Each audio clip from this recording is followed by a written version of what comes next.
वाराणसी, एक शहर जिसे जानने के लिए अनगिनत दिन चाहिए, लेकिन हम आम लोगों के पास वक्त की कमी होती है, तो सिर्फ 3 दिन निकाल कर आए और देखें। बनारस एक शहर सिर्फ एक जगह नहीं, एक एहसास है। यहाँ के घाट, मंदिर और गलियां हर एक ट्रैवलर को एक स्पिरिचुअल और कल्चरल जर्नी का हिस्सा बना देते हैं। तो अगर आप वाराणसी का प्लान कर रहे हैं तो ये आइटनरी आपके ट्रिप को एकदम मेमोरेबल और ऑर्गेनाइज बना देगी।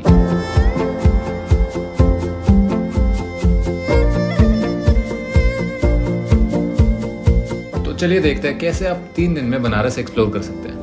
दिल्ली से बेस्ट ऑप्शन है ट्रेन। मैंने तो वंदे भारत बुक करी थी और वंदे भारत आपको 2 टाइम पे जाते हुए मिलेगी, एक सुबह के 6 बजे और एक दोपहर के 3 बजे।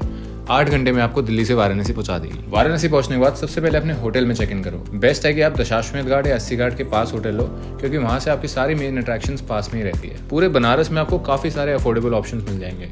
अगर आप किसी फेस्टिवल जैसे कि देव दीपावली पे जाओगे तो आपको अफोर्डेबल क्या होटल ही नहीं मिलेंगे उस टाइम पे, जिस टाइम पे मैं गया था। तो अगर आपके कॉन्टैक्ट है आपको तभी होटल मिल सकते हैं, या फिर आप बहुत पहले बुकिंग करो। हमने होटल ऐसी जगह लिया था जो अस्सी घाट से सिर्फ 1.5 किलोमीटर दूर था और हम ऑब्वियसली वहाँ वॉक करके जा सकते थे। तो अब थोड़ा सा रेस्ट करके रेडी हो जाओ शाम के प्लान के लिए। तो शाम के वक्त जहाँ पर भी आपने होटल लिया होगा उसके सबसे पास जो भी घाट है आप वहाँ पर चले जाओ और वॉक करो। यहाँ का सुकून और गंगा का नज़ारा एकदम परफेक्ट स्टार्ट देता है आपकी ट्रिप को। आप लोकल चाय स्टॉल्स का भी मजा ले सकते हैं, जो यहाँ का एकदम ऑथेंटिक एक्सपीरियंस है। और अगर आप अस्सी घाट पर वॉक करने गए हो तो मेरा पर्सनल आपके लिए रिकमेंडेशन होगा pizzeria Vatika cafe for your dinner. वहाँ की एप्पल पाई और पिज्ज़ा ट्राई करना मत भूलना, बहुत ही अमेजिंग है, स्पेशली एप्पल पाई। फिर एक रिलैक्स डिनर के बाद अपने होटल वापस चले जाओ और रिचार्ज कर लो फॉर द नेक्स्ट डे। तो डे 2 में हम सुबह जल्दी उठ के अराउंड 6 या 7 बजे उठ के हम अपने मंदिरों का टूर स्टार्ट करेंगे। वाराणसी के कुछ इंपॉर्टेंट मंदिरों का दर्शन जरूर करें। बनारस का एक प्राचीन मंदिर, संकट मोचन मंदिर, हनुमान जी को समर्पित है। कहते हैं यहाँ आई हर प्रार्थना पूरी होती है। मंदिर के अंदर मोबाइल अलाउड नहीं है, इसलिए यहाँ सिर्फ अपनी भक्ति लेकर आइए और शांति का अनुभव लीजिए। ये मंदिर विष्णु, ब्रह्मा और महेश को समर्पित है और इन देवताओं की एक ही जगह पर पूजा करने का आनंद मिलेगा। ये मंदिर बहुत ही शांत और पवित्र है। तुलसी मानस मंदिर, रामचरितमानस के रचनाकार गोस्वामी तुलसीदास को समर्पित है। यहाँ के सफेद संगमरमर और मंदिर की दीवारों पर लिखे रामायण के दोहे इस जगह को और भी खास बनाते हैं। दुर्गा मंदिर, जो लाल मंदिर के नाम से भी जाना जाता है, माँ दुर्गा को समर्पित है। इस मंदिर की यूनिक आर्किटेक्चर और यहाँ की डिवाइन वाइब आपको एक स्पिरिचुअल एनर्जी से भर देगी। बनारस हिंदू यूनिवर्सिटी के कैंपस में स्थित न्यू काशी विश्वनाथ मंदिर एक मॉडर्न आर्किटेक्चर का अद्भुत उदाहरण है। ये मंदिर काशी विश्वनाथ मंदिर का एक रेप्लिका है, जो यहाँ आए हर विजिटर के लिए एक मस्ट विजिट है। और मैंने यहाँ पर एक कमाल की बात नोटिस करी, यहाँ पर महिलाओं की लाइन अलग होती है। मंदिर के टूर के बाद पहलवान लस्सी जाओ। यहाँ की थिक लस्सी और मलाइयो एकदम अमेजिंग टेस्ट करता है और वहाँ का ऑथेंटिक बनारसी लस्सी है, तो ज़रूर ट्राई करना आपका बनता ही है। पर क्योंकि पहलवान लस्सी थोड़ी सी ज़्यादा ओवररेटेड है या फिर ज़्यादा ही फेमस है, उस वजह से मेरा एक्सपीरियंस उतना अच्छा नहीं था। तो मैं आपको एक और जगह रेकमेंड करूँगा, ब्लू लस्सी नाम से।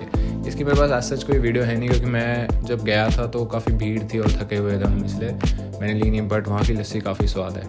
अब शाम को आप निकल जाए काल भैरव मंदिर के लिए। काल भैरव मंदिर बनारस का एक मिस्टीरियस और एंशिएंट मंदिर, जहाँ भैरव जी को बनारस के कोतवाल कहा जाता है। कहते हैं यहाँ आने वाले के पाप उनके दर्शन करते ही धुल जाते हैं। भैरवनाथ जी के मंदिर से निकलते ही बनारस की पतली गलियों का सफर शुरू होता है। हर गली अपने अंदर एक कहानी लिए, मिठाई की खुशबू और पूजा सामग्री के ढेर से जीती जागती लगती है। उसके बाद आप चले हैं श्री काशी विश्वनाथ टेम्पल। फिर हम पहुंचे काशी विश्वनाथ कॉरिडोर, जो अपनी भव्यता और नए रूप से चमक रहा था। मगर अंदर जाने से पहले ही पता चला यहाँ फोन अलाउड नहीं है। लॉकर तक वापस गए और तब समझा कि ये जगह बस आपको और भगवान को काफ़ी समझती है। काशी विश्वनाथ के दर्शन के लिए भीड़ और सिक्योरिटी का ध्यान रखना। आप अपना फ़ोन अंदर ले जाके भी सबमिट कर सकते हो और बाहर भी सबमिट कर सकते हो। अंदर मंदिर के फ़ोन ले जाना अलाउड नहीं है। अगर आप काफ़ी पीक टाइम पे गए हो तो मैं आपको रेकमेंड करूँगा कि आप एक इसकी प्री बुकिंग होती है, ऑनलाइन जाके करवा लेना। अगर आप नए यूज़र हैं तो नए यूज़र पर क्लिक करके अपनी आईडी बना लें और फिर बाद में इन फ्यूचर आप OTP से सीधा लॉगिन कर सकते हैं, जैसे मैंने किया। लॉगिन करने के बाद आपको सुगम दर्शन सेलेक्ट करना है या फिर आपका जो मन करे आप सेलेक्ट कर सकते हो। यहाँ आपको अलग अलग रेट्स पे तरह तरह की आरती मिल जाएगी। ध्यान रखना, अगर कोई बड़ा फेस्टिवल है जैसे देव दिवाली, तो आपको 1 महीने पहले प्री बुकिंग करानी पड़ेगी, क्योंकि उस टाइम पे तो आपको बिल्कुल भी नहीं मिलने वाली है।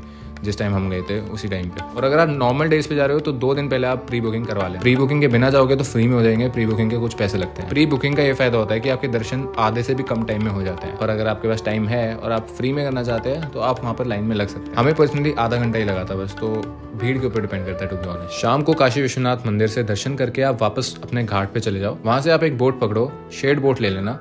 हर एक बोट आपकी दशाश्वमेध घाट की आरती के लिए जा रही होती है। अराउंड 7 बजे, 7:30, 7:30 के अराउंड होती है आपकी आरती शुरू, तो उस हिसाब से अपनी बोट लेना। शेड बोट हमें पर्सनली 150 रुपये पर पर्सन की पड़ी थी, आपको और सस्ती पड़ जाएगी। उस टाइम पे देव दीपावली थी तो थोड़ा सा ज़्यादा भीड़ भी थी और ज़्यादा लोग डिमांड वगैरह थी, उस चक्कर में ज़्यादा पैसे भी ले रहे थे, पर मेरे हिसाब से थोड़ा और सस्ता हो सकता था। और हाँ, ध्यान रखना क्योंकि आरती 7 से 7:30 बजे के अराउंड होती है, तो बेस्ट है आप और भी ज़्यादा पहले बोट में बैठ जाओ, क्योंकि बोटों में भी भीड़ हो जाती है। काफ़ी सारी बोट्स एक साथ कोलाइड हो जाती है और ऐसा व्यू मिलता है आपको जैसे हमें मिला था, तो उसका कोई पॉइंट ही नहीं है, दिखती नहीं आरती यार। तो अगर आपको बोट से आरती देखनी है तो आप पहले बोट ले लेना। अब नेक्स्ट डे की बात करने से पहले मैं आपको ये बता दूं कि आप उसी शाम को किसी बोट वाले भैया से बात कर लेना अपनी नेक्स्ट डे की प्राइवेट बोट के बारे में, ताकि आपको रेडीली मिल जाए। सुबह सुबह बोट लेके गंगा में घाटों के साथ सनराइज देखना बहुत ही अमेजिंग लगता है। तो अब स्टार्ट करते हैं डे 3 की। इस दिन आप सुबह सुबह प्राइवेट बोट लो, जैसे मैंने आपको बताया था।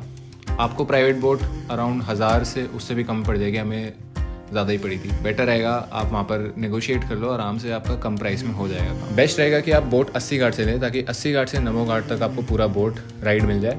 और वहाँ से आप ऑपोजिट साइड ऑफ गंगा भी जा सकते हैं। गंगा बैंक जो है ऑपोजिट साइड बिल्कुल बीच की तरह लगता है। 80 घाट होता है लास्ट घाट और नमो घाट माना जाता है पहला घाट, तो उस हिसाब से आपको बोट 80 घाट से नमो घाट तक का आपका पूरा जर्नी होती है बोट की। बोट राइड के बाद घाटों में अपना आराम से घूमो। 80 घाट से पैदल चल के आप नमो घाट तक जा सकते हो, पर मेरा रिकमेंडेशन होगा कि आप अगर 80 घाट पे हो तो दशाश्वमेध घाट तक जाओ और वहाँ से आप एग्जिट करो और वहाँ से लोकल फूड ऑप्शंस ट्राई करो। बनारसी चाट, बनारसी लस्सी तो हमने आपको पिलाई थी पहले से ही, और लिट्टी चोखा वहाँ की काफ़ी फेमस फूड है, आपको शायद पसंद है।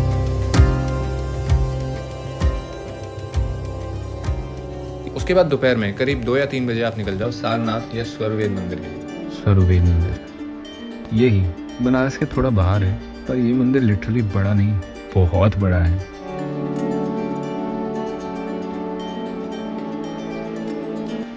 अंदर एक बहुत बड़ी मूर्ति है जो आपको पीस और स्पिरिचुअलिटी का परफेक्ट रिप्रेजेंटेशन देगी। यहाँ का माहौल बस एक चीज बोलता है, पॉज करो, ब्रीथ करो और लाइफ के शोर शराबे से थोड़ा सा डिस्कनेक्ट करो। सारनाथ एक हिस्टोरिकल जगह है जो बुद्धा के टीचिंग से जुड़ी हुई है। वो जगह जहाँ गौतम बुद्धा ने अपना पहला उपदेश दिया था। सारनाथ जो थर्ड प्लेस है जहाँ बुद्ध ने 5 दिसंबर को फर्स्ट sermon दिया। इसमें देखेंगे बुद्ध भगवान बैठे हुए 500 से पहले आपको दिखाया गया है। इसी तरह बुद्ध यहाँ उपदेश दिए थे। अच्छा। लेकिन जिस समय उपदेश दिए थे जहाँ बैठे थे पहले छोटा सा स्तूप बनाए थे, जो कि दोनों मंदिर के सामने आपको दिखाया गया। हाँ। छोटा ये स्तूप बना कर पूजा किए थे। और सारनाथ के पास ही एक जापानीज टेम्पल है जो लिटरली लगता है कि जापान से टेलीपोर्ट होके आया है। महाविमान प्लेस है जो कुशीनगर में, हाँ। जहाँ बुद्ध ने अपना शरीर को त्याग दिए थे, उसका जस्ट मॉडल दिखाया गया। और दोनों साइड ड्रम को बजाते हुए मंत्र बोलते हैं, नामू मयो हो रेंगे क्यों, जैसे हम लोग बोलते हैं बुद्धम शरणम गच्छामि। ये काफ़ी एनरिचिंग एक्सपीरियंस है जो आपके बनारस के ट्रिप को एकदम ब्यूटीफुल बना देगा और कंप्लीट कर देगा। बनारस आए और मम्मी के लिए बनारसी साड़ी नहीं ली तो क्या किया, हम एक होलसेलर की शॉप गए और बस मम्मी की विश लिस्ट चालू हो गई। ये शहर अपने हैंडलूम के लिए मशहूर है और जो मस्त डिटेलिंग की होती है एकदम अमेजिंग। अब इसके बाद शाम को दशाश्वमेध घाट की ग्रैंड आरती अटेंड करना मत भूलना। वो दिया, वो शंख की आवाज और वो माहौल, बस एक वर्ड, मैजिकल।